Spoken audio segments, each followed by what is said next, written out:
Daily bus Malayalam ചാനലിലേക്ക് എല്ലാവർക്കും വീണ്ടും സ്വാഗതം. ചോറ്റാനിക്കര അമ്മയെക്കുറിച്ച് അറിയാത്തവരായി ആരും തന്നെ ഉണ്ടാവില്ല. ആ അമ്മയുടെ ശക്തി, അമ്മയുടെ കാരുണ്യം, അമ്മയുടെ ദയ ഇതെല്ലാം അനുഭവിച്ചറിഞ്ഞവർ ഒരുപാടുണ്ടാവും. ആ അമ്മയുടെ കഥയാണ് ഞാൻ ഇന്നിവിടെ പറയാൻ പോകുന്നത്. ഈ വീഡിയോ സ്കിപ്പ് ചെയ്യാതെ കാണൂ. ചോറ്റാനിക്കര അമ്മ എന്ന് പറഞ്ഞാൽ തന്നെ അത് ദുഃഖിതരുടെ അമ്മയാണ്.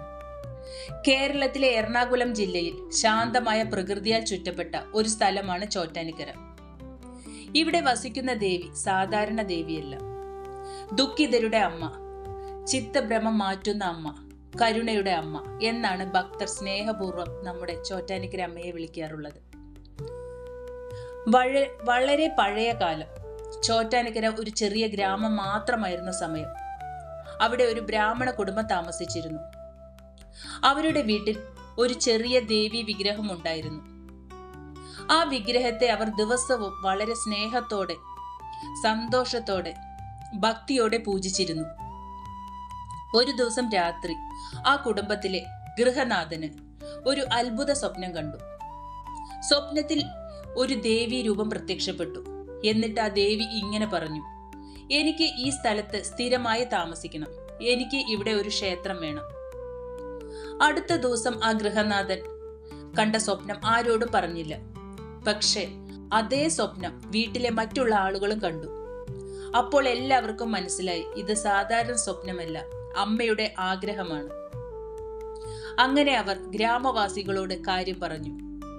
എല്ലാവരും ചേർന്ന് ഒരു ചെറിയ ക്ഷേത്രം പണിതു. അവിടെ ദേവിയെ പ്രതിഷ്ഠിച്ചു. ആ അമ്മയുടെ പേര് ചോറ്റാനിക്കര അമ്മ. കാലക്രമേണ അമ്മയുടെ മഹിമ ദൂരെ ദൂരെ വരെ പരന്നു. ഒരിക്കൽ ഒരു യുവതി ചോറ്റാനിക്കരയിൽ എത്തി. അവളുടെ അവസ്ഥ ഭയങ്കരമായിരുന്നു. അവൾ അലറിക്കരയുകയും ആളുകളെ ആക്രമിക്കുകയും സ്വയം സംസാരിക്കുകയും ചെയ്യുമായിരുന്നു. ആളുകൾ പറഞ്ഞു, ഇവൾക്ക് ചിത്തഭ്രമമാണ്, ഇനി രക്ഷയില്ല. ഡോക്ടർമാരും കൈവിട്ടു. അവസാനം അവളുടെ അമ്മ പറഞ്ഞു, നമുക്ക് ചോറ്റാനിക്കരയിൽ ഒന്ന് പോയി വരാം.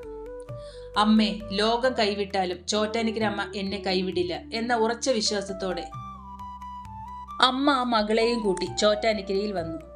അന്ന് ഗുരുതി പൂജ നടക്കുന്ന ദിവസം. പൂജ തുടങ്ങുമ്പോൾ ആ പെൺകുട്ടി ഭയങ്കരമായി നിലവിളിച്ചു. പൂജാരി മന്ത്രം ചൊല്ലിയപ്പോൾ അവൾ അവിടെ കുലുങ്ങി വീണു.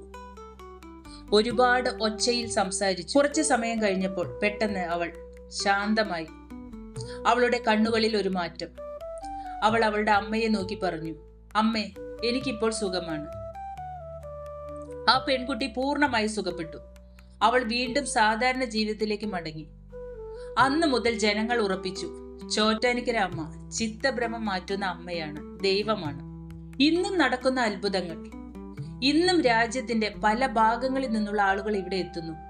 മനസ്സിന്റെ വേദന, പേടി, ഉറക്കമില്ലായ്മ, നെഗറ്റീവ് ചിന്തകൾ എല്ലാം മാറി ശാന്തി ലഭിക്കുന്നു എന്ന് ഭക്തർ പറയുന്നു. അത് 100% ശരിയുമാണ്. അമ്മയുടെ മുന്നിൽ കരഞ്ഞാൽ പോലും മനസ്സ് ശാന്തമാക്കുന്നു. അതുപോലെ അമ്മയുടെ 3 രൂപങ്ങൾ. ചോറ്റാനിക്കര അമ്മ ദിവസത്തിൽ 3 രൂപത്തിലാണ്. രാവിലെ സരസ്വതി, ഉച്ചയ്ക്ക് ലക്ഷ്മി, രാത്രി ദുർഗ. അതിനാലാണ് അമ്മയെ ത്രിരൂപിണി ദേവി എന്ന് വിളിക്കുന്നത്. അമ്മ എല്ലാവരെയും പഠിപ്പിക്കുന്ന ഒരു സന്ദേശമുണ്ട്.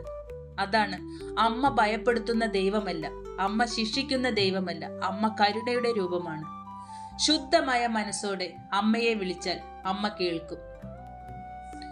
ലോകം കൈവിട്ടാൽ ദൈവം കൈവിടില്ല. അമ്മയെ വിശ്വസിച്ചാൽ അമ്മ രക്ഷിക്കും. അമ്മേ നാരായണ, ദേവി നാരായണ, ലക്ഷ്മി നാരായണ, ഭദ്രേ നാരായണ. ചോറ്റാനിക്കര ദേവി ക്ഷേത്രത്തിൽ പോവാൻ കഴിയാത്തവർ തീർച്ചയായും ഒന്ന് പോയി ദേവിയുടെ അനുഗ്രഹം വാങ്ങിക്കൂ. ദേവി അവിടെ ചെന്ന് കഴിഞ്ഞാൽ ഈ പറയുന്നതെല്ലാം സത്യമാണെന്ന് നമുക്ക് മനസ്സിലാവും. ഇതുപോലുള്ള വീഡിയോ നിങ്ങൾക്ക് കാണാൻ താല്പര്യമുണ്ടെങ്കിൽ വീഡിയോ സബ്സ്ക്രൈബ് ചെയ്ത് സപ്പോർട്ട് ചെയ്യണേ. Thank you.